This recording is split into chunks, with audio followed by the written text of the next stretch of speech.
computer. Yeah, sometimes because with gym equipment, I have that where, like you look at it and it's like, did the person who designed this ever lifted before in his life? But with a laptop, it's like, has the person ever used a laptop in his life before? Like, what was he thinking? Yeah, it should have a periscope that just comes up out of the, so it's like actually recording from a normal. Yeah.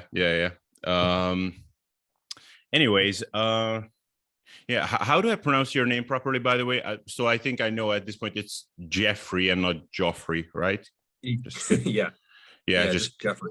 Yeah, okay. Just because we were going back and forth a lot with Dave and Brian Borstein. Yeah, I saw that one. It was good.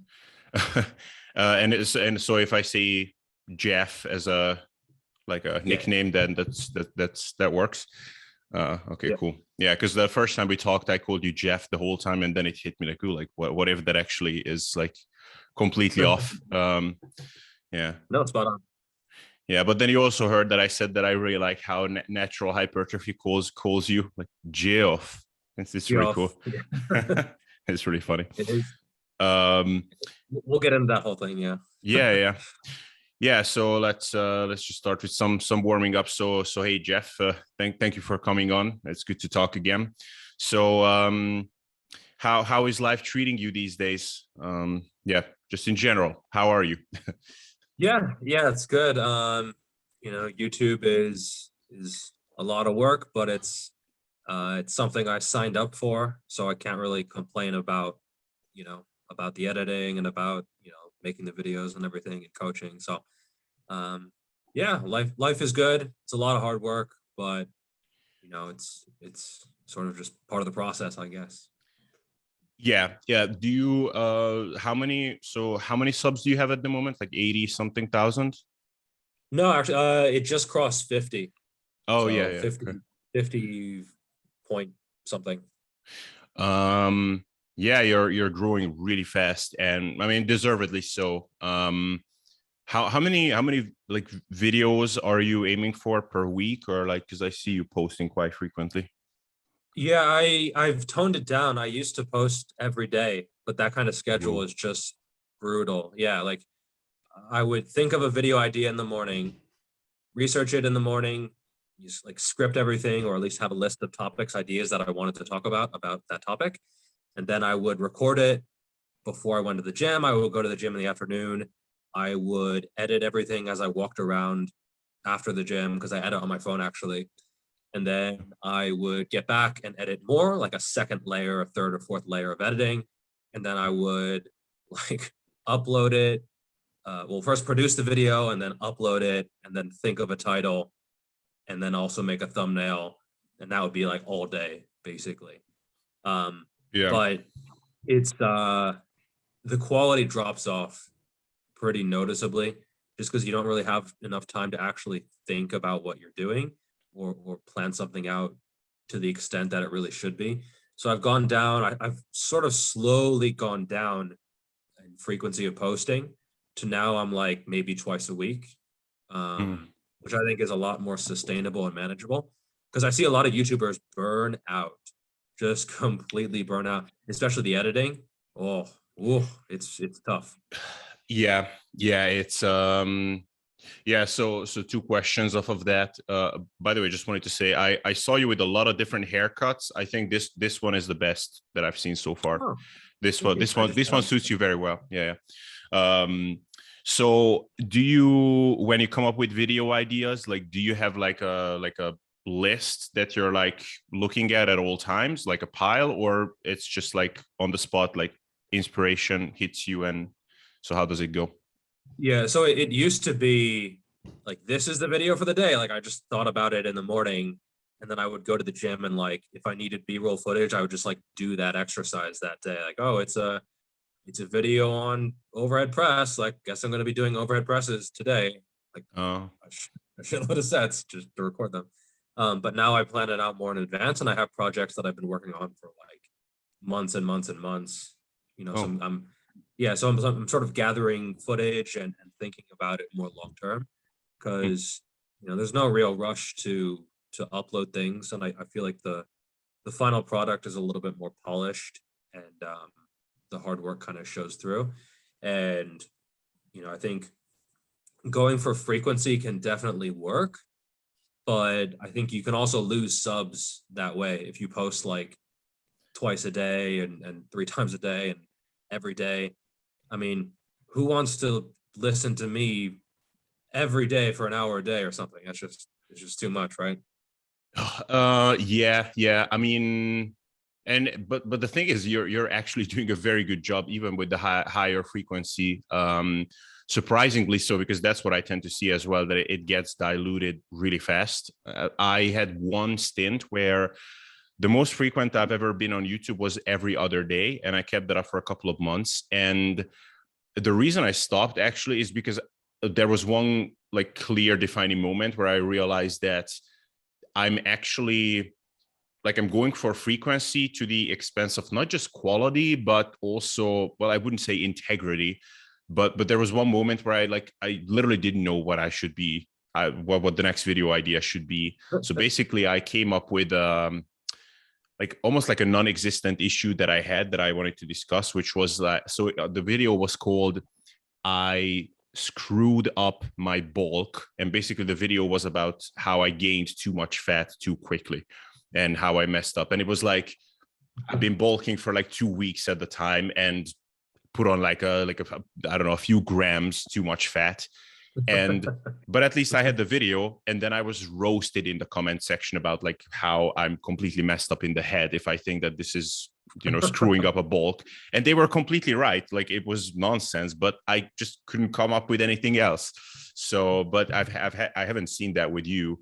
So yeah, so I'm curious, like, where do you gather your inspiration from? Like, do you look at comments and that's where you're gathering it from, or you're looking at other people's videos? Like, what could you react on, or like, what is your main source of ideas, I guess? Yeah. So I guess there's a few different areas. Sometimes I get sent stuff to react to, or someone's like, "Oh, you got to do a video on this." I would say 90% of the time I don't, just because I get sent so much stuff, and a lot of the time I don't find it to be all that interesting, or it's just not really like newsworthy in the world of Geoff. Mm. And sometimes, like, the bad part about calling out bullshit and quote unquote bad channels is that people want me to call out everything.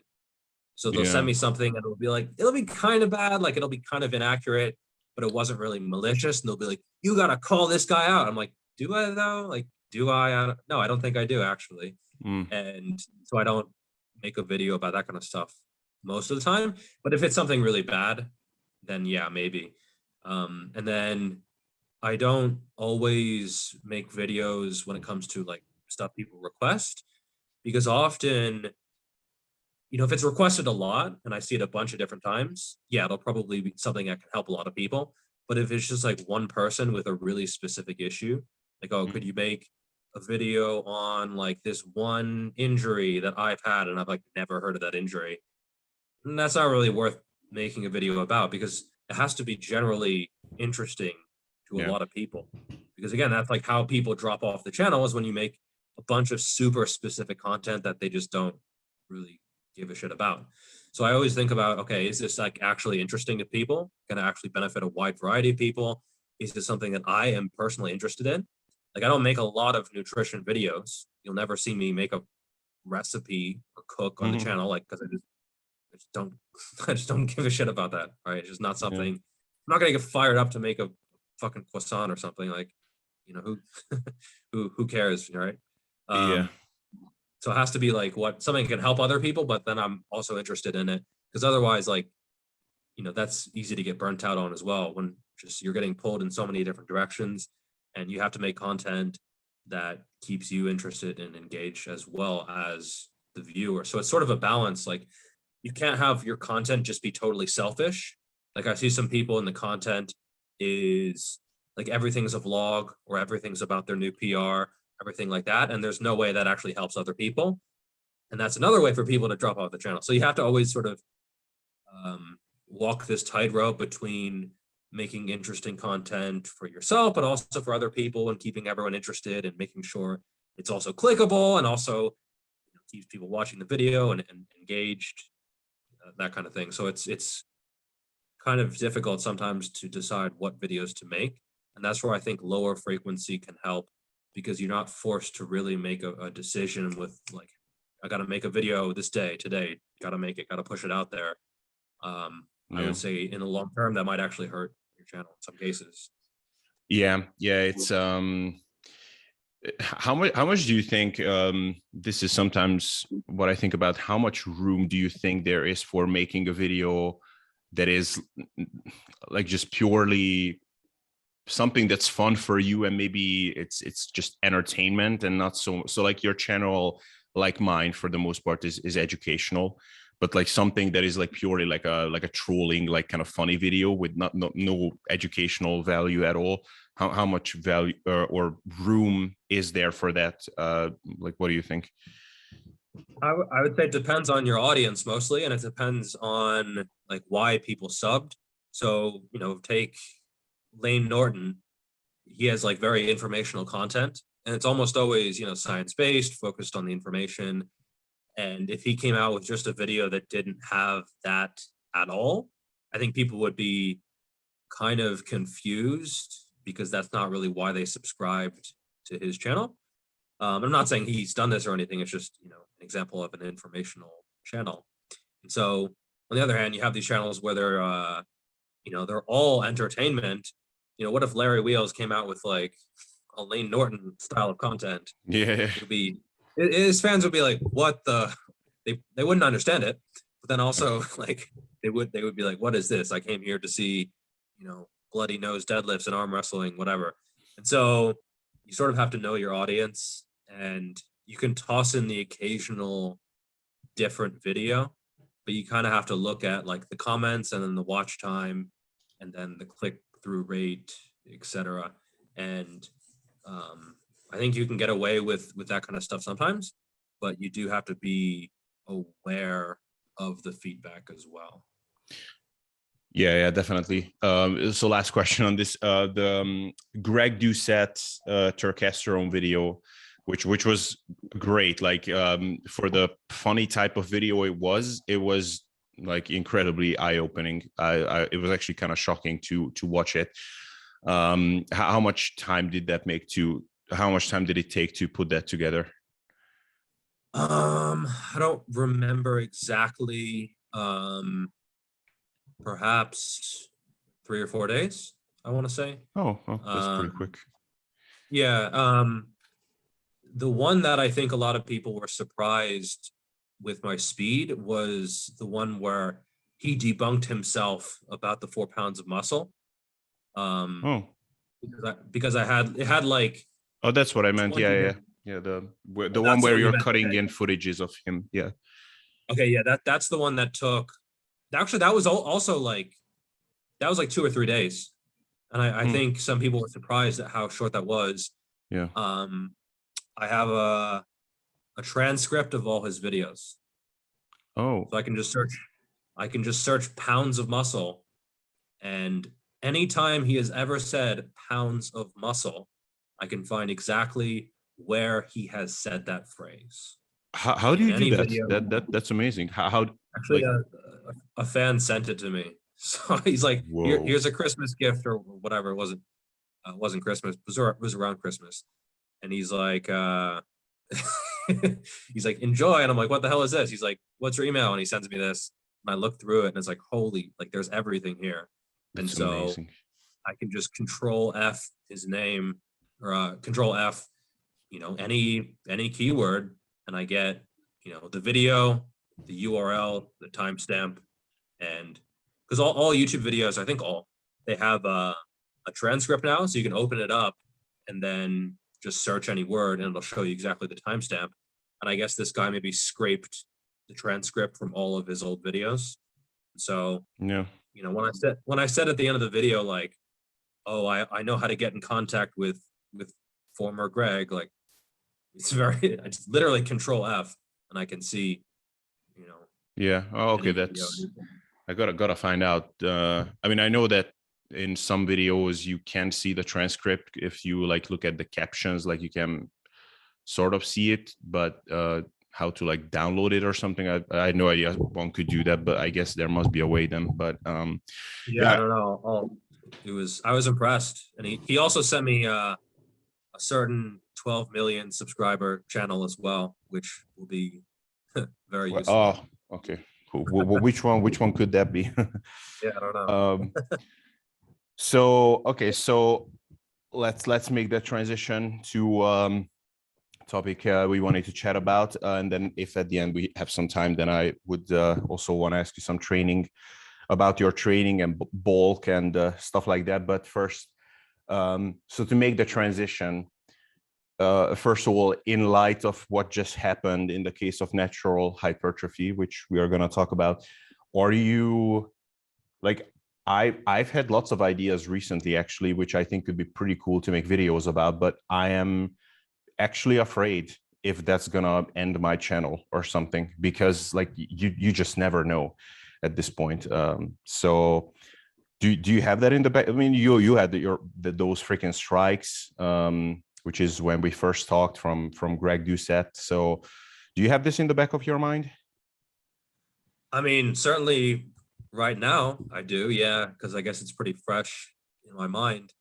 And it's yeah, I'll probably stick to more informational stuff just because, if you call out a big channel and they have a lot of fans, you can get mass reported, and then like it's hard to win in that situation. And then you sort of have to look at like risk to reward of posting a video. Um, and it's sort of sad in a way. Like, I mean, YouTube says like, oh, we're giving everyone a voice, like we're protecting. I mean, it's a joke. Yeah. I mean, and I think a lot of creators feel the same way. And it's sad because you can't use YouTube to speak out against, with this kind of situation, because Yeah. even speaking out, I mean, I live in mainland China, and it's far more likely that YouTube would ruin my life compared to the Chinese government. Like if I just think about it logically, like what is more likely to happen? My channel gets the axe and that really like messes up my life, or like local things here. I would say like YouTube is much more likely to be an issue in my life, which is kind of sad actually. Yeah, definitely. Like even I think like now with the Cove, I think a lot of this got a lot worse. So was it Mike Matthews actually had a podcast with Mark Ripito. I don't know if you've heard that one. It was in November, so I think, yeah, in November. And it was, I mean, I could immediately tell that at the very least there's going to be a lot of backlash, because they were like very heavily like just lashing out at like Pfizer and like a lot of these companies, and it was like kind of some conspiracy theory stuff like thrown in there. So it was like, okay, like this is definitely like pushing it. And by the next day it was no longer on YouTube. Yeah, it's still available on the podcasting platforms, but from YouTube it just vanished. And it's very scary. Like, yeah, like free speech basically doesn't exist anymore on YouTube. Like and the thing is that, of course, like you can always justify it in some way. Like this, of course you can justify it, like, well, I mean, it's dangerous, like don't encourage people to not vaccinate themselves and things like that. So you can come up with excuses for why it's okay to censor things, but at the same time, it's, yeah, I mean, it's no, I think it's Natural Hypertrophy who said in the video that he made about you and the Greg Doucette drama that free speech is absolute. Like you either have it or you don't. Like there's no like, transitions between those two things. So but anyways, do you know in detail like what actually happened now in his case with NH? Yeah, I don't know all the details. I saw both of the videos in question. So the first one, he was making a video speaking out against pornography, but then also just like sexual images in mainstream media, where it's not porn. Like, it's not actually nudity. It's just, you know, a lot of cleavage and a lot of, you know, sexual images. And so Yeah. I guess to drive the point home that, you know, young men are being exposed to these fairly graphic images, you know, not on websites or anything, just like on TV and stuff. He was using background footage from a show called Icky Tusen, IKKITOUSEN, I think. I'm not familiar with it, but you know, this show is up on YouTube and other places apparently. And so, you know, he was using this as background footage, and it has a lot of like, you know, sexual images, but no nudity. And the first video got age restricted. So it's like a 15-minute video or something about, you know, him talking about the dangers of exposing especially young men to these sexual images. Because like, if you're a 12, 13, 14, 15-year-old, like, you don't really have that kind of self-control, right? It's just like, Yeah. it's very easy to get manipulated, because that's what it is, right? It's these TV shows have these images because, you know, they're addictive, especially to that age group. Yeah. And that's the reason why he made the video. And then it got age restricted, which I think pissed him off, because that's like the age group that he was trying to target, like to actually help them. Yeah. Because if you're a 12 or 13-year-old, I mean, like the vast majority of them, you don't have a voice in your ears telling you that this could be dangerous, right? Like, you just have your testosterone hormones and instincts, which are being manipulated. So I guess that pissed him off, and he uploaded a second version where it was like somewhat filtered. And I guess it had like sort of a grainy filter over the images or something. Same video. There was like a part of the beginning saying like, I think it was saying like, I will not be silenced, or I will not give up or something. I guess he was silenced, at least temporarily. Yeah. And then that video was up. I'm not sure how long. Could be 6 hours, 8 hours, 10 hours. I'm not sure. But the next day, people kept sending me messages. Oh, his channel has been taken down.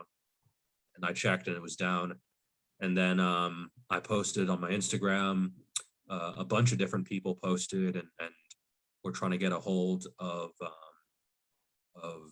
YouTube support on Twitter. And I don't really use Twitter. I have like a couple hundred followers or something. So actually, Jeff Nippard reached out to them. Oh, wow. Nice. Alpha Destiny, like there were a bunch of guys, Mario Tomic, like a lot of guys actually, you know, added their muscle to the to the fight. You have big arms then. Jokes aside, I yeah, didn't see that like, coming. Yeah, they're up to like 18 almost, just about. Whoa. So holy shit. It's a fat 18, but yeah. Yeah, I'm still down at 16. Yeah. I mean 15, sorry. 15 and a half. But lean, like you, like the difference between not that lean. Yeah. That's the thing. I put on now some like holiday fun fluff, and it's still okay. It might be 16 now. I'll remeasure, but yeah, definitely not bigger. Yeah. But getting back on track. And then the next day his channel was back up, and it was really nice to see the community come together over this. And, you know, I think something needs to be done, because like they deleted his Google account apparently. So yeah, that's crazy. Yeah, it's like there's nothing he can do like to appeal it, because he just doesn't have an account. It's just everything's gone, right? And then that is the nightmare of pretty much every YouTuber, I think. Like, you just wake up and it's gone. Like, you try to log in, it's just, this account does not exist. Or like, you go to your page from another account and it's just gone. Everything is just wiped. I mean, that is like, well, I would rather lose my left pinky finger compared to my YouTube channel. And I mean that completely genuinely, because what the fuck use is this? This barely does anything. I could still grip a barbell without it. But YouTube channel, man, that's like it's a big deal. It's I mean, it is actually insane. And the thing is, I mean, so I left this comment on your post when you posted about the fact that it happened, that I don't think a lot of us are thinking enough about like backing ourselves up in case something like this happens. Because like, yeah, I lost my Instagram twice now. And the first one I had like, I don't know, like close to 5,000 followers, which it sucked big time. But if I'm being really honest, like business wise, it didn't affect me at all, like at all. And most of it was like it's a vanity thing almost more than anything. And it's fun. Like I enjoy making some funny posts and some educational things. And yeah, like I'm fallible. Like it appeals to my ego when I'm getting like a lot of likes on some cool post that I put work into or that I think is funny. It's cool. And the context, like I had a lot of chats with people there, so it sucks to lose that. But yeah, if I lost my YouTube channel, I mean, first of all, it would be just devastatingly frustrating to lose all those years of work. And I mean, it would be, I mean, on YouTube to gain traction, it's difficult. Like you put out a video, like man, like it's a drop in the ocean. So like it's, you're in a pretty like privileged position, even if you have like 100 subscribers, because at least you have like some momentum. But to gain that, it can be pretty hard. So do you have like any kind of backup strategy for yourself? Like, do you think of a possibility like this? Yeah, so well, it's pretty fresh in my mind, and it's something that you don't always consider. I have all my videos up on Odyssey, ODYSEE.com. Mm-hmm. So everything is there because I think one of the comments on the natural hypertrophy situation was it's like the Library of Alexandria just got burned down. And people were like commenting back and forth, like, oh, who has these videos downloaded? Does anyone have like backups and stuff? So I have everything just over on Odyssey. And if the channel got deleted, I think those would stay up. I should probably double check that, but I'm pretty sure they would stay up. I might put them on like PeerTube or Rumble. I don't know. I haven't looked into too much. There are other options, and the views are not fantastic from those platforms, but like that's not why the videos are there. It's just to have a second place there. And at least on Odyssey, you can like just click download next to the video. Mm-hmm. And I mean, you can download YouTube videos, but you have to go through a third party. Like you can't just click on the video to download it, I think. Yeah. So on Odyssey, it's nice to have everything there and sort of backed up. In terms of like my social media, yeah, I think you're going to lose a lot of the numbers that you built up. If you like, you'll probably lose, I don't know, 80, 90%. Like if let's say my YouTube channel got deleted and then it was like, oh, I'm creating a new channel. Like how many people would trickle over from the old channel to the new channel? Like they might have trouble finding it.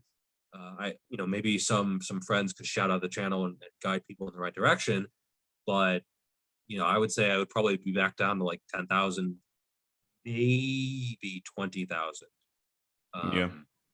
Probably under 20, probably 10,000 something. Just because most would like either they've stopped watching my videos anyway, or like you just forget about channels sometimes, right? Like there's channels you're subscribed to and you're just like, you haven't seen them in forever. So there aren't that many people who, if my channel got deleted, they're checking it on a regular basis anyway. Usually like they'll just forget about it or like they'll watch some other video or something. And so, you see this with a lot of very high subscriber channels.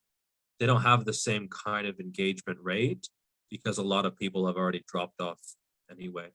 And so, yeah, it would be super shitty. That can be sure. Yeah, I think like this. I mean, so with Facebook, I had like several issues. Now, the first thing was, I think it was 2 years ago. So in 2020. But yeah, actually, it was. I know the lockdowns were already going on, so it was like, but relatively early on in the cove. I remember when I had another Facebook account that I was using. But I've been using that for like 6 years at that point or something. And just one day to the next, it just like, I couldn't log in. And it was like this message that was saying, confirm your identity. But we will send you a text message to this phone number. And that phone number I haven't had for 4 years by that point. It was just some prepaid shit I had in, like, I don't know, like, when I made the account, I guess I gave a phone number just like randomly. And there was no option to say, I no longer have this phone number, or I'm going to choose another method like email or something. And like literally nothing I could do. And I literally had to just like sit there and watch my Facebook account just disappearing completely. Like all the, basically, like even if there was some means of contacting Facebook support or something, like that would have been, I mean, you have to be logged in for that. But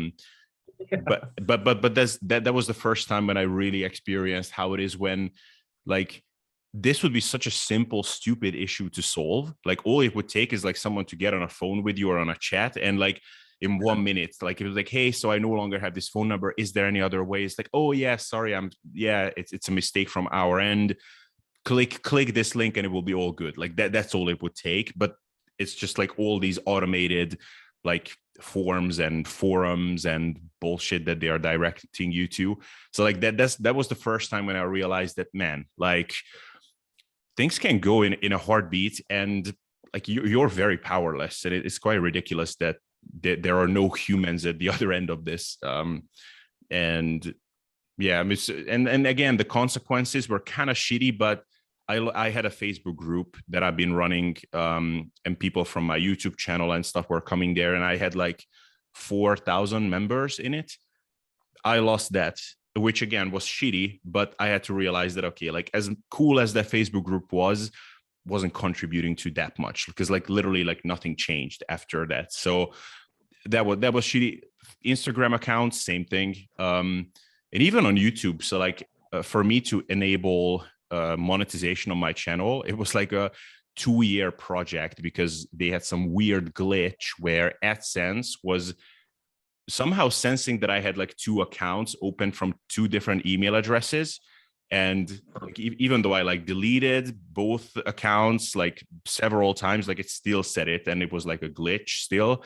And eventually the way I solved it, I don't even want to say it on air, because like it's not completely legit. So like, who knows, maybe I will get in trouble for that.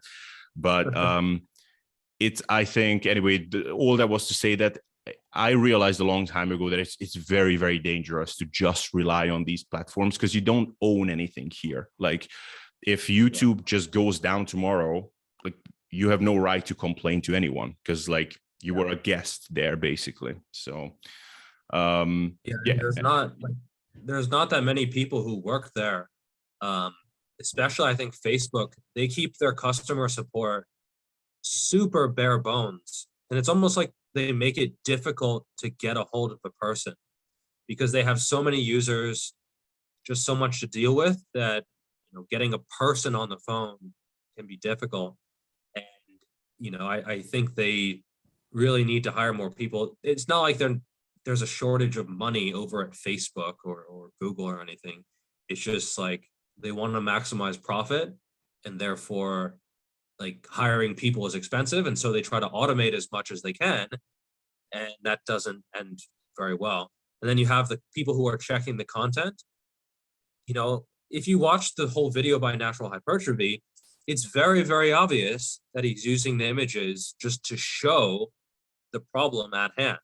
Yeah. Whereas if you're a content reviewer, you probably watch 10 seconds and you're like, oh, titties, boom. Like it showed some skirt, boom. And then you see like the next day him upload the same thing, and their reaction is probably like, oh, fuck this guy. Look, he's just uploading porn. Oh, screw him. Delete everything. Whereas like they just don't have the time to watch a 20-minute video. They're probably watching, if the content creator is lucky, they're watching like 20 seconds. And that's probably the reality of it. That's what I was thinking, like, because his Google account was deleted as well. Like, was this an actual person? That's what I never know. Like, is this an actual like person, like some moron who somehow got to work at Google, even though he's a moron, or she, and like saw it and did something manually, or these are just like, bots that are doing all the stuff? Like, I'm guessing they outsource it. So it might not even be a official an official formal Google employee, because they probably just outsource it to different countries where it's going to be cheaper. And then they have people just look at the footage and they have like a rubric. Oh, if you show this, do this. If it shows this, do this. And, that's just, again, to maximize profits. But, maybe these people don't actually, they might not even speak English, where they're just looking at the footage. It's like, oh, is there violence? Is there nudity? Is there anything like this? And then if the answer is yes, then yeah, they just delete the video, or they age restrict it, or they might even go farther. Perhaps there's some kind of policy. Oh, if they re-upload the same thing after it's been, sanctioned or restricted, oh, just delete everything, because then they're trying to like fight against the system, and we can't have that. And so maybe that's just what policy is. Like if they fight back, just curb stomp them. Yeah, that's what. Oh, and by the way, like just on the like Facebook and YouTube not having customer support. So first of all, like what I was thinking at one point, do you know who Cal Newport is? He's a writer. He wrote the book Deep Work. He had a TED Talk, which was, but I'm sure you've heard about deep work. Like it's a big thing in spaces that you're moving around as well, like content creators and whatever. They talk a lot about. I mean, it depends on whether you're into like personal development and productivity and those things at all. That then, nope. if not, then you didn't hear about it. Yeah, you're just naturally good at those things, so you don't. But no, it's so his whole thing is about his life's work is basically about telling people how we are wasting our cognitive abilities and resources and human like workforce as well on these mundane tasks that really anybody could do, such as customer support, like emails and stuff like that. And like high level intellectuals should not spend time on email. They should spend time working, and then just spend as little time on that as possible. And like I was thinking that, man, for him, like what Google does and what Facebook does, like for him, it's his wet dream, basically. Like they spend no time on email, that's for sure, because everything is freaking automated. But like, dude, like, do you think this is good? Like, yeah, I'm not saying that a company like Google ideally would be spending, billions on just customer support, like hiring staff for that. But then make it work what you're doing, because clearly this is not working. Yeah. So I mean, it's embarrassing. It's embarrassing, right? For them to delete someone in this way, it's embarrassing, and they should be embarrassed about it. And I'm sure at the highest level, like no one's going to hear about this. But this is not the first time. Like this is not the first time this kind of stuff has happened. It's just the first time we're talking about it. It's just the first time that someone was big enough and had enough, friends and enough of a following to make enough noise for it to actually get fixed. And, thank you to YouTube for fixing it. But, they should really take a look at their process and, think about, hey, let's not have this happen again. Maybe we shouldn't be destroying the people who make content on our platform, even if it's not advertising money for them. It's still embarrassing. And, they should really take a fine-tooth comb to their processes and maybe put some barriers in place to getting all your shit deleted. I don't know. It just seems like a good idea to not just give one employee the power to just red button nuke your channel. I don't know. It just seems like maybe a good idea to consider change. Yeah, it's I mean, there's so many things they could have done to make this work better. But what was I saying? Jesus. We're saying what did I say before you said this? Deep work, Facebook. Deep work, yeah, Facebook, customer support, shitty corporation. Yeah. Oh man, totally escaped me. But anyway, like, so what do you think?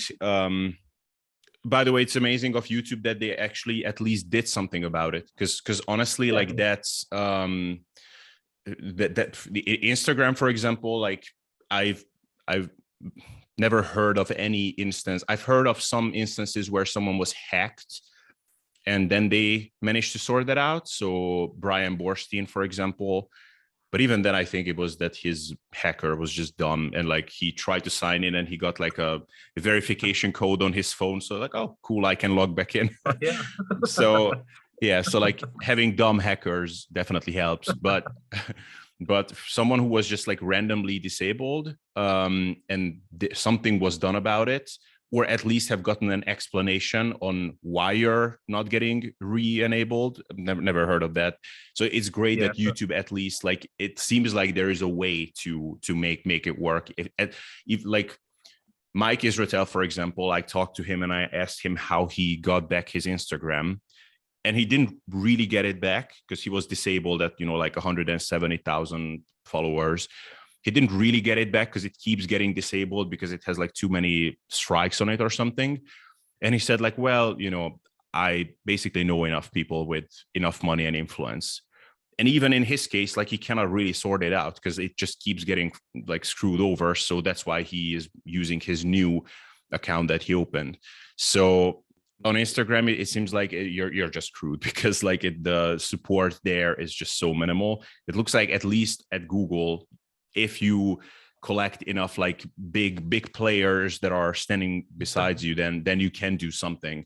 But what I was thinking of a bunch of times is like, okay, like, I understand that you cannot spend like 10 billion a year to hire people to chat with users, because admittedly, like, surely a bunch of people are just morons and they would just reach out for any kind of bullshit, and that's what they would do all day. But then I don't know, like, make it a premium. Like, okay, customer support, you can get to have a phone call with someone, $500. That's a shit ton, that's for sure. But if Natural Hypertrophy, for example, would have had like no way to access them, I'm sure he would have been very happy to pay that, for example. So yeah, like if you could pay, as a YouTuber, you pay, I don't know, $1,000 a year for like, I don't know, some insurance from getting kicked in the face. Like, all right, sounds good to me. Like, seems reasonable. Even 2,000, like, I would be very happy to pay that. Like, wouldn't think twice about it. In a way, it seems like extortion, but like, shit, I'd pay that for sure. Yeah. So the thing that I said to you in our chat is, do you think that we as content creators could somehow like form some sort of a community, or like some sort of like a coalition to fight against this, so that, for example, when something like this happens, then like what luckily happened in the case of Natural Hypertrophy, that people started speaking out for him, and that helped him, that could like happen like instantaneously, and you wouldn't have to go out of your way to like ask separately or whatever, try to spread the word. I think that could help a lot. Have you, I mean, now I know you have thought about it because we talked about it, but what we need to do, we need to start a Facebook group. No, I'm just kidding. It's the worst platform to be on. No, I'm not sure exactly how we should set it up, but yeah, there needs to be something where people, just a place where people in the fitness industry can go and, tell other people, and then they could spread the word. Because if your account, like if your main account gets deleted, and then, like you have to go one by one to people, to like say, hey, like, could you shout me out, or like link my account or something? It's tough because any group you're going to have is probably going to be on some social media site. And if it's an obscure site, no one's going to, like, no content creator is going to add another website that they have to go to, because they're already on like the main sites and they're usually pretty busy anyway. So it would probably have to ironically be on a big platform already. Like, I joked about a Facebook group, but like it would have to be something similar on a platform, probably Instagram. ironically. Yeah, yeah. Yeah. So what we should do is we open a Facebook group, and the way you access the group is you have to provide your YouTube handle and and your Gmail, whatever address as well, and then we accept you to the group. Well, if you don't have those, then you cannot be in the group. So no, but I'm really thinking that something like that should happen. I'm also lost in those details. So maybe I'm just like, we are just throwing it out there to the ether. So if someone is listening to this and has some good idea, please let us know. I would be very happy to follow up on anything like this. And yeah, like either so, and what that could achieve is either just more like instantaneous communication towards these giants, or maybe we could like start a movement to like navigate to some other platform from these, or I don't know, like which of course that's not going to happen, but like I feel like we just made these things like too big. So I don't know, like I think YouTube is just too big for its own good at this point. Like we don't need that many users, like content creators. Like you don't need like, I don't know how many billions of users there to thrive really. Like you need a couple of million really to find enough people that follow you. So I think it's just outgrown itself. Instagram as well. Like it's great that this many people use it, but this also means that at this point there is no way to run these sites with fairness, basically. So Yeah, no, you're not really legally protected because everything is in this bubble of being on the platform, and like nothing the platform does is really illegal. Like it might be immoral in some cases, but like nothing they do is really illegal. And a lot of the laws are not really up to date, to the point where like some of the laws governing, whether it's copyright or users' rights or anything like that, they're decades old, and they never really, like the people who made the laws are not really anticipating these kinds of situations. And so it's sort of difficult to say like, what the best option is. Some kind of, actually I was joking with a big YouTuber. I was saying like, oh, we should get a workers union, because like it's kind of our job. Actually, it yeah, literally is our job to make videos, and yet we don't have any rights, right? yeah, It's and they can just literally delete you at any point, despite putting literally thousands of hours into the channel working for them. So yeah. I mean, it's really one of those like David and Goliath moments. Like it reminds me of these things that I read about in my history books in high school, that like this is what they were doing during the first big whatever financial crisis. Like people just like laid off, and people losing their jobs, like no support whatsoever. Like it's just like the powerful like actors just like basically rolling over you. It's very, very messed up. Uh, so yeah, so just getting back to, I think we can wrap up with this topic because I think we kind of exhausted it. But going forward now, like how do you think about creating content yourself? So is there a type of content that maybe like a year ago or something, or 2 years ago, like before like the first ugly situations like this happened, you would have been like really happy to make, and now you're like very strongly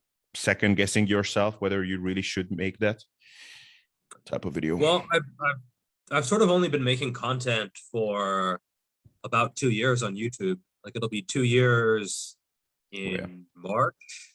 Um, I guess I started in late 2019, but my first videos were so bad that I gave up. So, and then I returned in March 2020.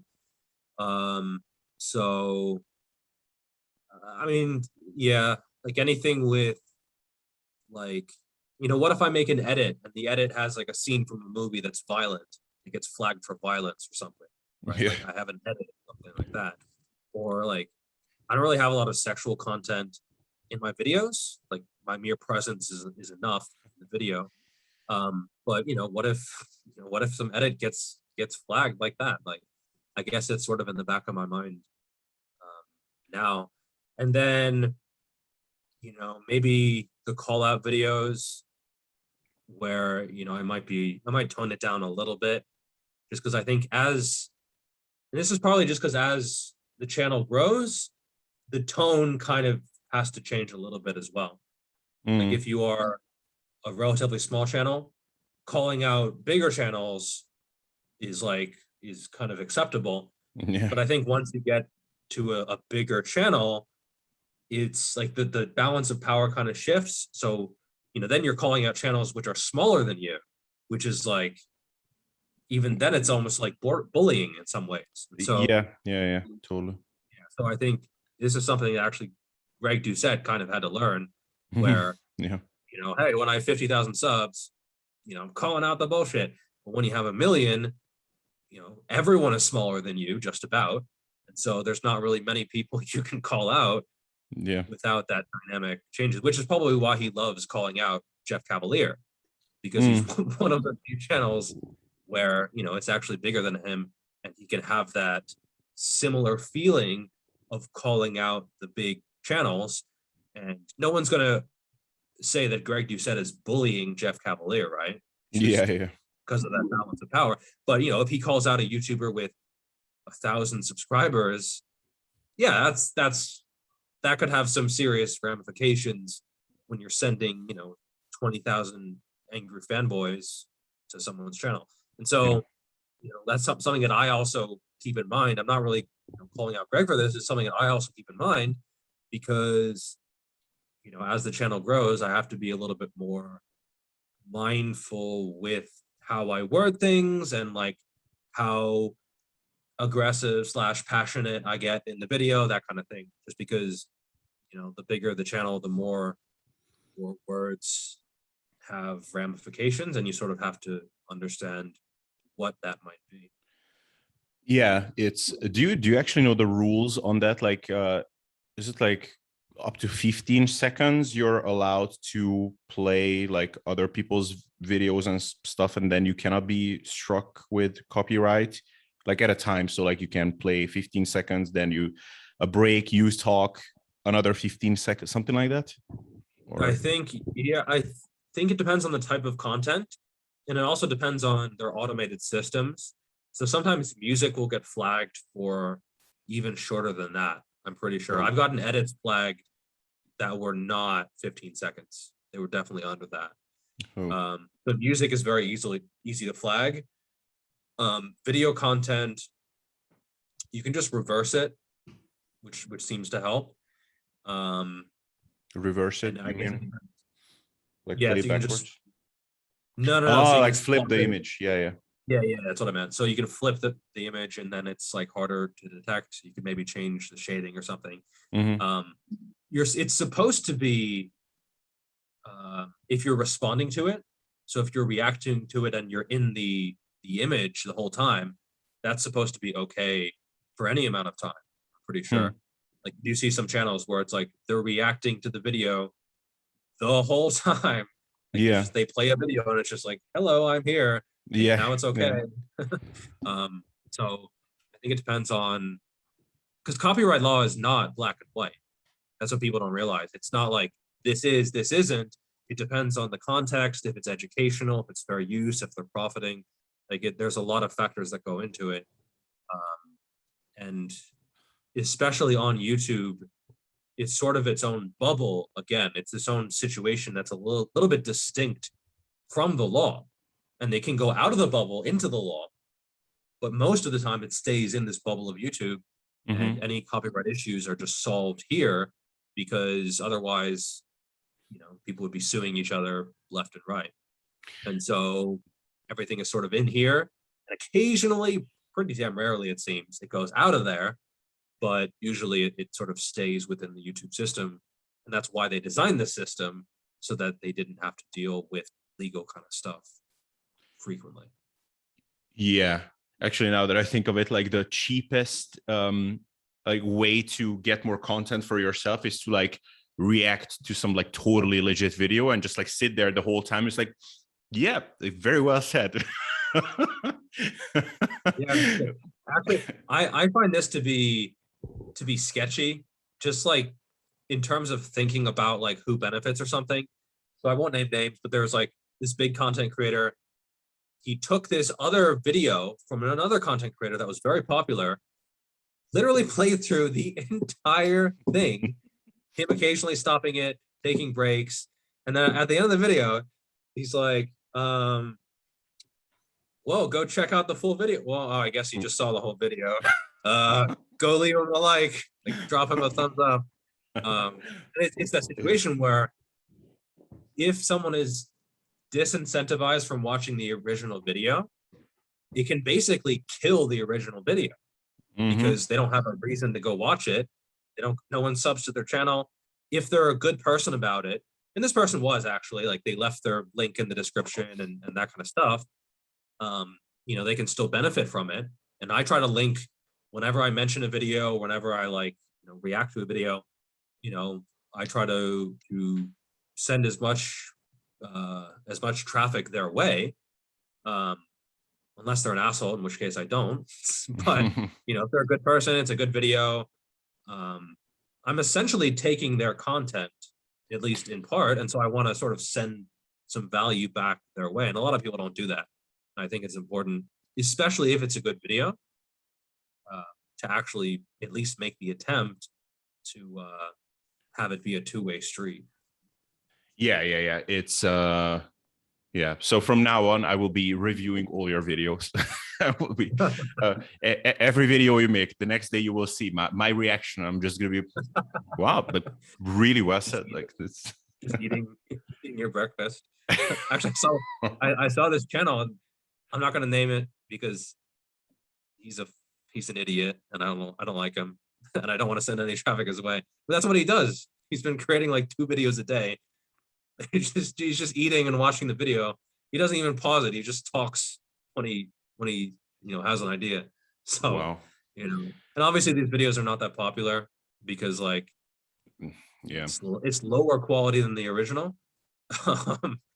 But it's definitely one way to make content. Yeah. No, it's all right, man. So we think we've been on for about an hour. Do you have like a couple more minutes, or like you have a hard stop Yeah, now? I'm good. Yeah, I'm good. I have Awesome. another So hour.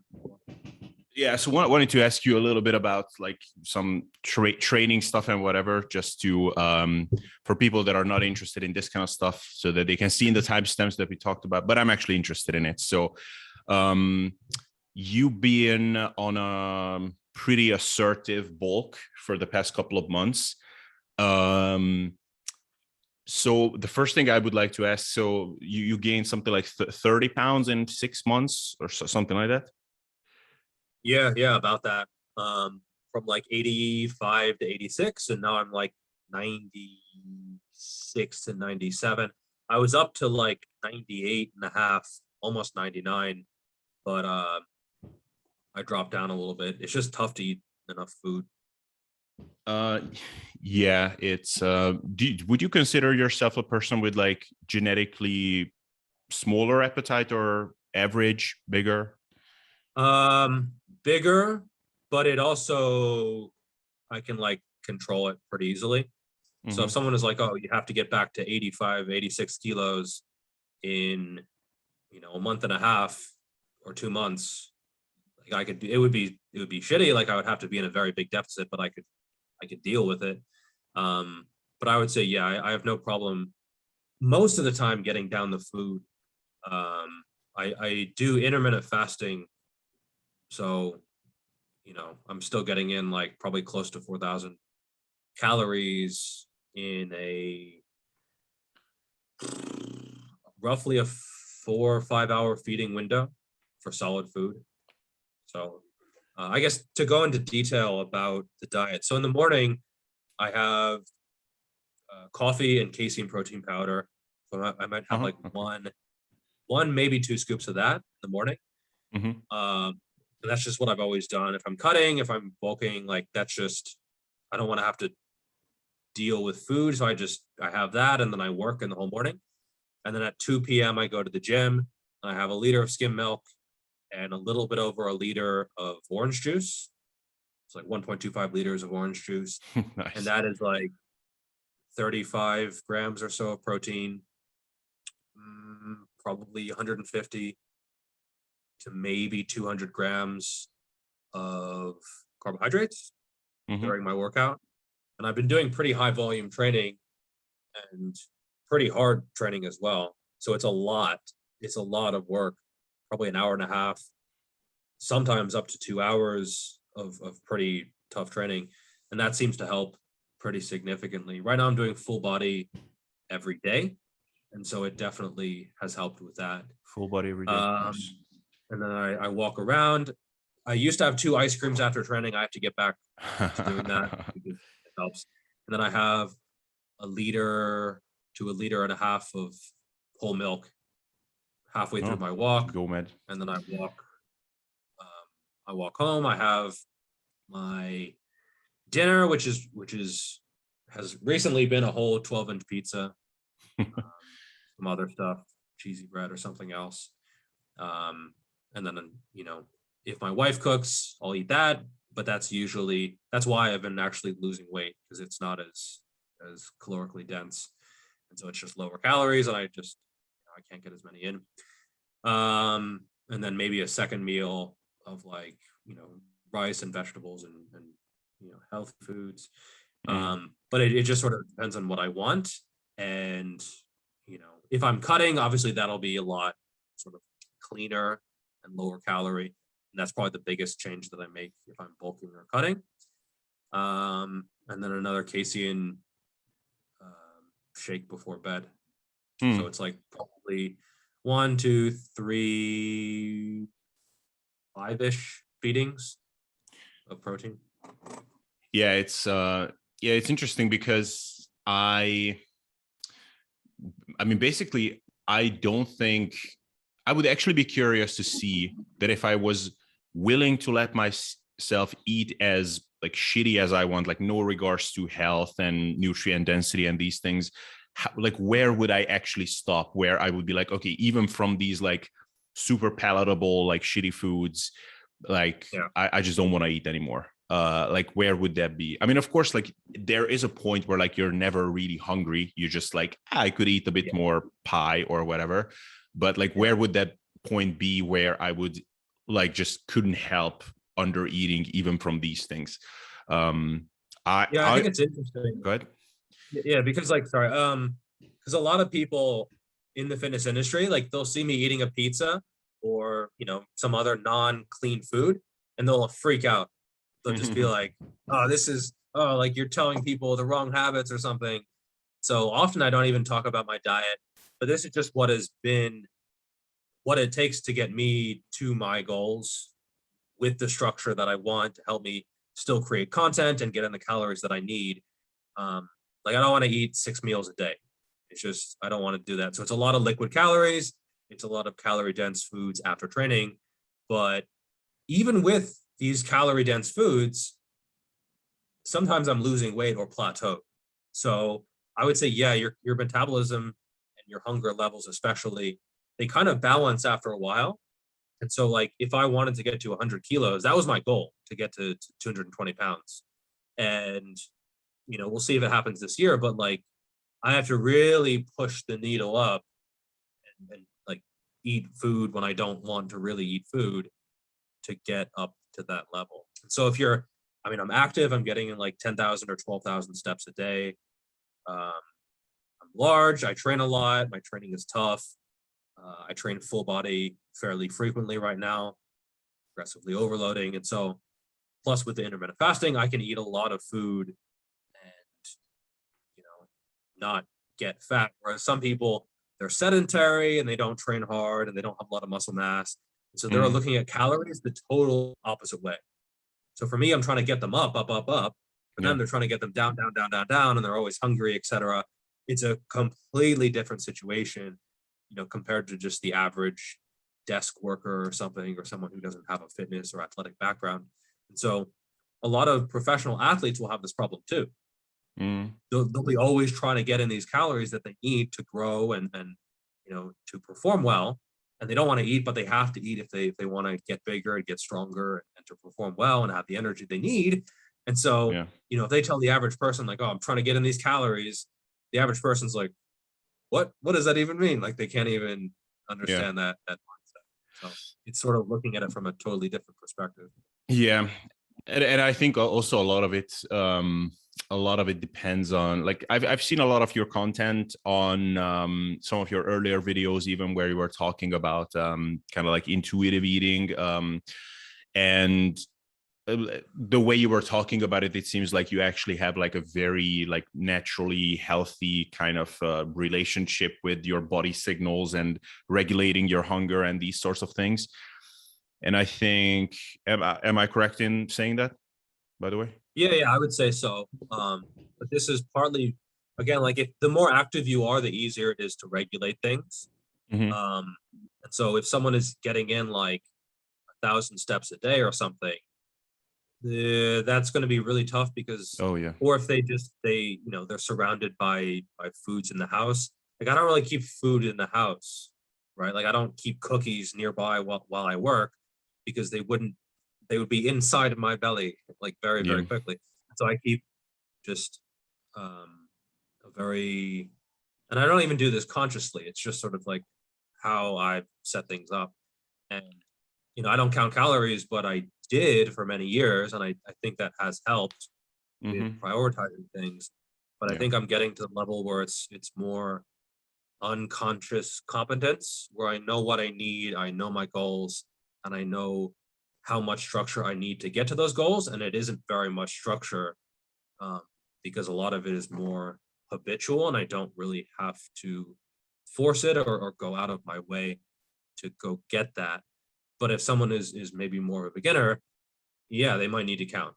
Yeah, they might need to be very conscious with like what foods are in the house, or like if they go to a family gathering, like what do they eat first, or like what do they fill up on vegetables or fiber or water, like what foods are good or bad, or something like this. And so, a lot of this is where a lot of beginners, they have this good and bad mindset of foods. And maybe they're not completely wrong, right? Because for them, there are some bad foods. Ultimate goal should be, you should be able to incorporate what you want to eat and know how much you need to eat, and the foods that are actually going to be good for you and also help you get to your goals and keep your health, etc. So it sort of is a balancing act that beginners will probably take a lot of years to learn. Yeah. Yeah. And I think this whole like trying to get the calories in, and you don't have the appetite for that anymore. Like I think a lot of people, and for the most part, I would even put myself in that category, that they would hear that and they are like, man, like that point doesn't exist for me. Like I could just, if my calorie requirements would be like 7,000 a day to be able to gain weight, that would be amazing, because like probably I would be just able to stay under 7,000 every day. But I think a lot of that depends on basically how disordered someone's like eating patterns are, because I think a lot of people would get to the point where, yeah, like as far as satiety signals and how much they really would feel like eating, they already reached the point like a long time ago where you actually would feel like under eating. But I think a lot of people just have gotten used to that feeling of being like uncomfortable and like basically like just stuffed to the brink. And like I've heard some really messed up stories actually about this. But yeah, I think for someone like you have a healthier relationship with all of this, and so you get to like 4,000 calories, and at that point you're like, man, like I'm really full, like thank God I don't have to eat more. Or someone else is like, well, yeah, I feel kind of sick, but yeah, give me more of this tasty stuff, so Yeah, I think part of it is the set point. So I'm at like 18, 19, 20% body fat, somewhere in that range. And if I was 8%, it's a totally different situation. So like the leaner you get, the more your body generally tries to force you to go up. And the higher you are, the more your body is sort of like, all right, like chill, bro. Like, you're good. Like we're good on the energy thing. Like, and so I find that my body will sort of send me towards around 15%. That seems to be like my equilibrium. And I think there's benefits of going above it at times, and there's maybe benefits for going below it, especially if that's something you want. But if I just like cut for a long time and then I got super lean, this whole thing would not work very well. Or it would, but I would have to be more mindful and more conscious about it. And I did maintain around 10%, close to 10% body fat for like 8 or 9 months. Maybe no, 6 or 7 months, somewhere around there. And you're like me then. Yeah. So that, and it's doable, right? Like you can get through it, but it's like you have to be really mindful and choose the right foods and satiate and like use the volumizing strategies that you've used.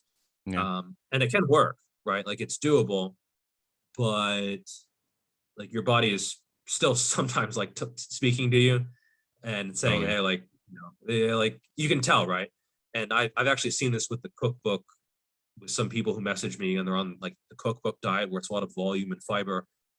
They'll be full, physically full, but their body is like, yeah, this is not what we want. Like we want energy. Like we want peanut butter, right? That kind of thing. And so that's something I've encountered. And I've even had some clients who, they've had binge eating issues and, so they'll binge and then restrict and then binge and then restrict. And I mean, that's something I had to deal with for a while. I never had it that bad, as bad as some of my clients, but like, yeah, they were going the yo-yo, but not like the yo-yo in the typical, like, high body fat range, but like in the low body fat range. They were doing like 9, 10, 11, 12%, not 12%, but like high single digits usually. And, they binge because they're kind of too lean. And then like they feel bad, so they cut and they binge and they cut. And it's just this horrible cycle. Yeah. And, with them, I tell them like, you're just like, they're just too lean. And they like, they get into the mid-teens and like the training is going better. And like, all right, let's keep pushing to gain weight. Like, let's keep adding weight to the bar. Let's keep pushing. And you can get this really interesting anabolic rebound where like, they're not getting fatter. Like, they're like, yeah, I'm up 15, 20 pounds, but like, I kind of look leaner. Like, what the hell is going on? And it's because like they're retaining less water and just like their body is saying, okay, like finally, we're getting to where, the body fat range is maybe a little bit better for where they should be. So, and that's not every client, but I've seen it a few times. Yeah, it's I also maintained like 10-ish, probably like a little bit above 10, but around that for like 7-8 months. And basically, eventually I got to the point where I felt like it just became so second nature, like basically just the daily chores of making that work. Like it was like automatically assumed in every meal that like, okay, it will take some time to prepare all that volume, and I always need to have like mushrooms in the house and things like that. So it just became so automatic. But it's definitely getting just like a little bit above that definitely made me feel just all around like well-being increased, like sleep quality is better. And so I find that for myself, like basically there's like 2 points, like either too low or too high, where on the lower end, it's like, okay, it looks great, but eventually I just have to ask myself, like, why? Like is it really, do I have a good enough reason to put up with all this extra attentiveness that is required to be at this point? And realistically, no, like, because if at least I had that kind of lifestyle where like I'm attending like pool parties every week or something, or like my wife would be like, I don't know, like disgusted by me. I mean, that would be an issue. Then probably we wouldn't be together if she was that kind of person. But like if she like was in awe of my physique when I'm like super lean and she just couldn't stop like complimenting me, like, okay, like that would be a strong motivator. But like I get like I'm in public with my shirt off like on average probably every other year, like one time or something. So like it's just very hard to justify it in that aspect. And then but then also like on the way up. So like there's a point where like I definitely like feel better in every way. And there's a point where it's like, okay, like I just don't see the benefit of being this quote unquote fat. Like I could be a couple of percentages leaner and I would feel just as good. So like there's definitely that kind of sweet spot. And honestly, I think that like 15% ish is pretty much the ideal male body fat for most people. Would you agree? And most people will, like, there's some variation here. Like there are people out there who can genuinely maintain 10%, but it's super rare. Like it's really, it's not common at all. And there are people who, for them, their upper or their lower range is going to be about 20%. It's not common, but there are some people, like, whenever they try to get below 20%, maybe they've had a history of obesity, they used to be much higher. They find that when they go below 20%, they get these symptoms that most people would get closer to 10%. And especially if they're involved in the fitness industry, they're probably thinking about like, oh, what is wrong with me? Why am I broken? Everyone else can get abs. Why can't I? And sometimes it's just, your dietary history. Maybe it's your leptin sensitivity. If you've gone very high in body fat percentage, perhaps it does dysfunctionalize some hormone levels, and it can impact your leptin sensitivity, your insulin sensitivity, lots of issues. And so it just might not be in the cards. Like I've had clients who are 40-50% body fat and they want to go to 5 to 9%. And I have to tell them, like, it's just not going to happen. Right? This is just a really bad idea. And you should pick a more reasonable goal. And, I can't really sign off on this as a coach, because even if it does happen, it's not going to last anyway. Right? Like if someone is genuinely 40 or 50% body fat, 25% is a big win. And 20% is really, really, really good. If you look at like the statistics on dieting, most people fail, most people rebound. And even just, chopping off 10 or 15% body fat is really, really, really good for your health. Those people who have like, fitness model goals, like unless you're already naturally very lean, probably not going to happen, right? Yeah. And 15% is, so like the problem is that like a lot of people think because of these stupid pictures online that 15% is like where you like basically have no ab definition, like maybe like you can see like some outline, but like really nothing. And like 20% is like, oh, that's obese. But like in reality, like if you're a reasonably muscular guy, like 20% is actually reasonably lean already. And like I have some definition, and like I have upper abs, and like I have some chest striations, and the more muscle you have, the better you're going to look at a given body fat percentage. Yeah. And some people, they've even said like, oh no, you're like 15%. But I know I'm not, because there's no way that I put that much weight on and only got to 15%. Right. And like, you can sort of judge yourself better every time you bulk and cut. And I think a lot of people, they underestimate their body fat percentage. So like the minute they get a little bit of abs, they're like 12% or something. And it's like, I don't know about that. Like probably not, especially if you have like genetically thick abs, or if you train your abs. You might have abs at, low 20s% body fat. And, you can look good at that level. But you're not like 12% body fat. Yeah, definitely. So just real quickly, I want to ask you, so you said you're doing full body every day. So that's, I know you're, well, I can cut this out if this is a secret, but you're doing the Menno Henselman's certification thing. Is that public info, or that's? Yeah, fine, yeah. I'll probably do a review on it at some point. Oh, cool. So full body every day. So that's like legit, like chest on Tuesday, chest on Wednesday. Yeah. Thursday. I've been hitting chest pretty much every day. It's, full body training is one of those things where it's usually not full body, right? Like I haven't hit calves in years, right?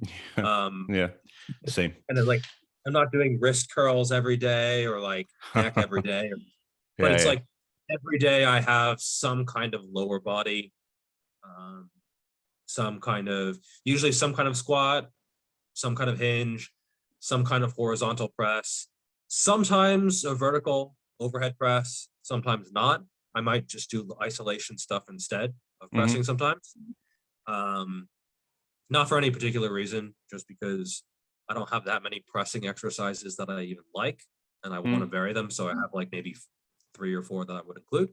Hmm. Um, Usually one vertical pull and or horizontal, sometimes both, sometimes some curls, depends on like, you can hit your biceps with compounds anyway, and then occasionally triceps as well, but again those are usually hit through closed grip and dips and stuff like that. Plus, like, I don't really need the extra triceps anyway, so I'm more focused on other stuff. um and then, just sprinkling in some isolation at the end. So it's mostly done circuit style. So it'll be like a set of hinge, then a set of rows, then a set of pushes, and it'll sort of go in that way. And then I'll have a second circuit. But it's fairly unstructured right now, just because I'm sort of returning to training. I was like off the gym for 10 days. Oh. Which is a long time for me. Uh, Hmm. then I'll probably keep this up for another week and a half or so, and then switch to more specific training where it's, maybe a push pull legs, maybe like my old split, which was legs, torso, isolation, then repeat. But yeah, I'm really enjoying it. It's tiring. I find that I need an extra hour of sleep, Mm. and sometimes I'll be a little bit sore, but um, I've done full body training before, and so I'm sort of used to that feeling where it takes a little bit longer to warm up on some movements on some days, but once you're warmed up, like, performance is really, really good. I've set personal bests like the 5th day in a row of training a muscle group or something like that. And so, Nice, nice, nice. one of the main points I'll probably have in my video is like, you can recover from more than you think. And, fatigue is important if you want to like max out, but you can hit PRs on rep work, you know, pretty consistently, even if like on paper you should be fatigued. Um, so Yeah. yeah, I'm really enjoying it. It's good overall. So how many sets do you do on average for like per day for a muscle group that let's say you do daily? Probably. So it kind of varies right now. I don't actually track volume. I did that video on ultra high volume, Yeah. and I tracked that, but it wasn't something that I usually tracked because for me that became a problem. Just because I chased the volume too much, and it got kind of out of control where like my intensity of the sets went down, and like all the other training variables that are really important went down to accommodate for the increase in volume because I was tracking volume and chasing volume. And so I actually stopped tracking volume like late 2019 because it wasn't a metric Hmm. that was actually going to be useful. It was actually counterproductive. Um, and so I don't actually track it anymore. I give myself maybe like a range of sets, usually 2 to 4. Hmm. Hmm. Um, so roughly 2 to 4, but on some movements it might be a little bit less or it might be a little bit easier, especially for some muscle groups. So I might have like a big hamstring day, and then the next day is like sets of hamstring curls or something where it's not as fatiguing as a back extension or Romanian deadlift. Hmm. And then I'm also mixing up like stretching versus contracting movements. Yeah, So, yeah, that's good. if I put like 3 stretching movements in a row, like Monday RDLs, Tuesday back extensions, Wednesday good mornings, that's just not gonna, oh God, like Yeah, that's just yeah. not gonna. But if I do Monday, Wednesday, Friday with those, and then on Tuesday and Thursday I have some kind of curl or something, that is a lot more manageable. In fact, it might actually help recovery, um, because you're getting blood into the area. And, obviously, if you're taking the sets to failure, it's still fatiguing. but I find that just contracting movements in general, super easy to recover from. Yeah. Like a preacher curl versus a spider curl. So in a preacher curl, you're stretching everything out. Mm-hmm. In a spider curl, it's the top contracted movement. You're just hanging off of a bench. I mean, you can alternate those, and it's almost like they complement each other. And you can even do more volume and more effort and stay in one piece. And so I find that's not talked about that much, but the individual biomechanics of each movement can really play a big role in how you structure everything. Yeah. It's I think, have you by any chance heard my training frequency roundtable with Mike Israetel and Eric Helms? It's like a 2-hour roundtable. I probably did, because I did full body training in 2019. Uh-huh. And I'm guessing it was around that time. Yep. So I've probably seen it. Like I've watched your content for a long time, so it. Thank you. Especially on something like that where I know I was actively looking for content. I'm pretty sure I saw it. Yeah. It's it was very. So Eric said something there, and I think it's very true that even if someone is not gonna land on full body high frequency training as their final like training style, it can be a very valuable learning tool, because, for example, with which movements do you tolerate, like connective tissue and joint wise, it teaches you a lot. Because like I used to, like traditionally or historically, whenever I tried higher frequency training, I immediately got like a bunch of like flare-ups, like elbow, shoulder, like just everything started hurting.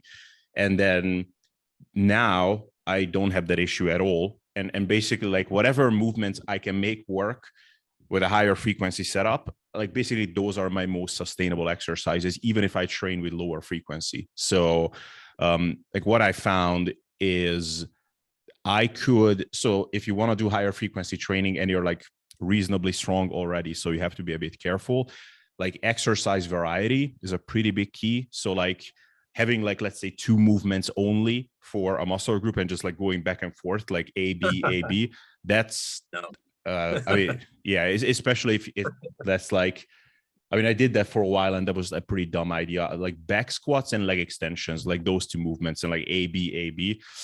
Man, I'm really lucky that I didn't get injured during that period. Looking back, at least like some overuse injury or something could have happened, and luckily it didn't, but I was lucky. So like 3 or 4 movements, I think, for people like us that are like reasonably advanced, I think is a really good starting point. But even if you're less advanced, like just have some freaking variety if you're gonna do that high frequency.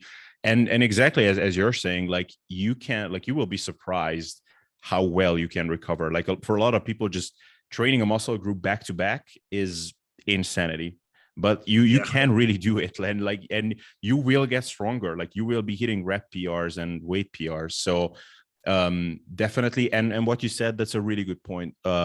Just like switch up the like long muscle lengths and like peak contraction dominance. So like, have let's say like a bench press or a dumbbell bench press, and then have like a cable chest press or a cable pec deck fly, where like most of the tension is at that top position at the peak contraction. So like switch that up, and it's remarkably safe and surprisingly safe, and it can be remarkably effective at times. So yeah, definitely agreed there. Yeah, for sure. Like yesterday I did 3 sets of machine chest press, 18, 15, 15. First set all out, 0 to maybe 1 rep in reserve. Second set, probably 1 rep in reserve. It's a machine where it's toughest at the end. So you can really like grind and then try to get to the end. And then the last set was definitely 0 reps in reserve. The last rep probably took 8 to 9 seconds. Whoa. So just like, so it's like just like a full grind. And then today I'm hitting personal bests on my main barbell variation. So like it took longer to warm up. I had to make sure like my positioning was good, but like it's definitely doable more than a lot of people will think. And I think a lot of people, I think everyone should experiment with it at some point. Probably not in your first year of training or Yeah. second or third, but like at some point, I would say you can learn more from this style of training than any other form of training because it teaches you, you know, what movements, as you said, beat you up, which movements you can get away with, what areas can tolerate that frequency. So for me, my elbows, especially with extensions, super durable. Shoulders, fairly durable. Wrists, no issues at all. Hips, I have to be careful with. Lower back, super, super bulletproof, no issues at all. Knees, fairly durable, but like if I do a bunch of front squats and then like a bunch of, you know, leg extensions the next day and then like some kind of maybe quad dominant lunge, you know, like I have to be careful with the variations there. But you know, it's mostly the hips and be careful of the deep hip flexion under load and like warming up and making sure everything is moving well. And so, you know, high frequency will reveal your weaknesses. And that's a good thing because you know what to work around. And pretty much everyone I've talked to who's lifted for, I don't know, 8, 10 plus years, they know this, right? Like they've figured out where they break before everywhere else. And I think that's really, really useful information. And then, yeah, just what exercises beat you up the most. And sometimes those are just not worth doing, right? Like if you don't get a lot out of it, it just, you know, I'm not a huge fan of stimulus to fatigue ratio for a lot of people. You get some people who don't deadlift when they can't deadlift 3 plates or something like that. You know, in that case, you know, who cares about stimulus to fatigue ratio? Like you can't even reach Let's look at the stimulus level of performance. Yeah, it's like you're not creating any fatigue. Yeah. So like, why are you worrying about this? Or it's like they work out for 40 minutes 3 times a week and they're trying to optimize their stimulus to fatigue ratio. No, you just need to optimize your stimulus because, you know, that's what's actually going to matter. But I think, yeah, when you're doing higher frequency, stimulus to fatigue ratio is super important. And some exercises just might not be worth doing, right? Like, you know, the deadlift or some other big movements, they might just be really tough to fit in with high frequency.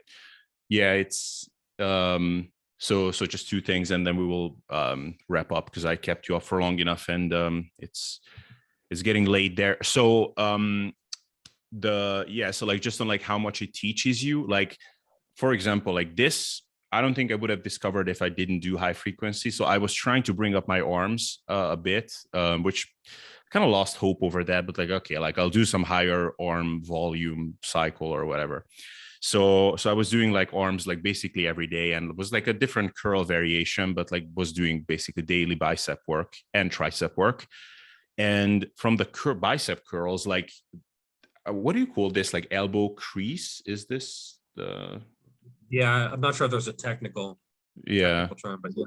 So it started flaring up like really badly. And like I was getting this weird like pain in my thumb as well as I was doing curls. And it was clear that like those like bicep and elbow tendons were just like getting inflamed.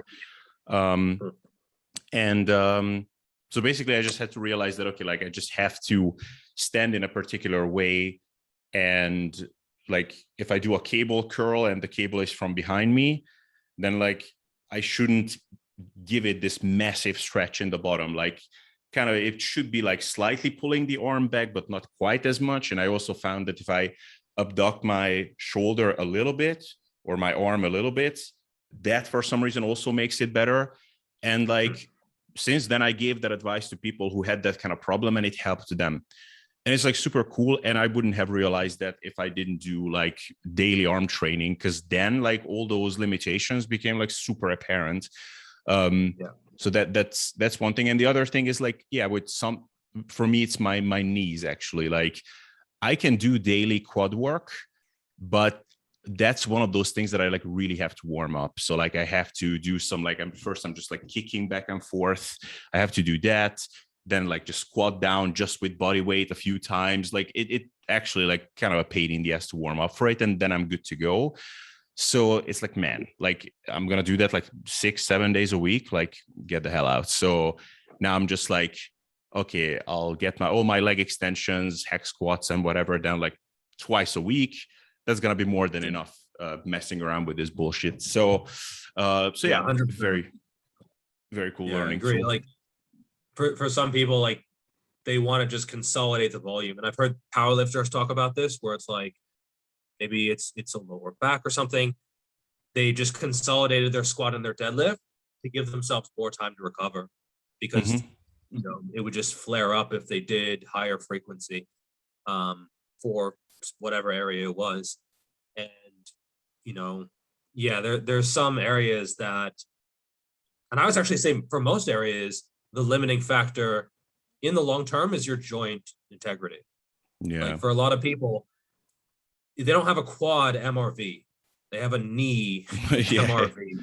Like it's never the quadricep muscle, it's the knee. And it's really hard to stimulate your quads without going through the knee. Like you can't get around it. It's right there. It's where all the force goes through. And so, plus quads often need a lot of volume to grow, especially compared to hamstrings or something. And so, often it's a knee max recoverable volume. Whereas with something like chest, there are some variations you can do to get around a shoulder MRV, right? Like cables or a different angle or something. Same thing for back. If you have a lower back MRV, and you just can't tolerate a lot of bent over rows, I'll have a video out about this at some point. If you can't tolerate a lot of spinal erector or just disc lower back issues, stress in that area, you have like a dozen different variations of row that support your chest, right? Like seal rows, cable rows, machine rows, other machine rows. Like there's a bunch of different options, and you can work around that. But for the quads, yeah, it's hard to think of workarounds that are gonna like get around a knee type of issue. Yeah. It's yeah. I wish it responded to like super low volumes, because it's like probably my least favorite thing to train out of all. But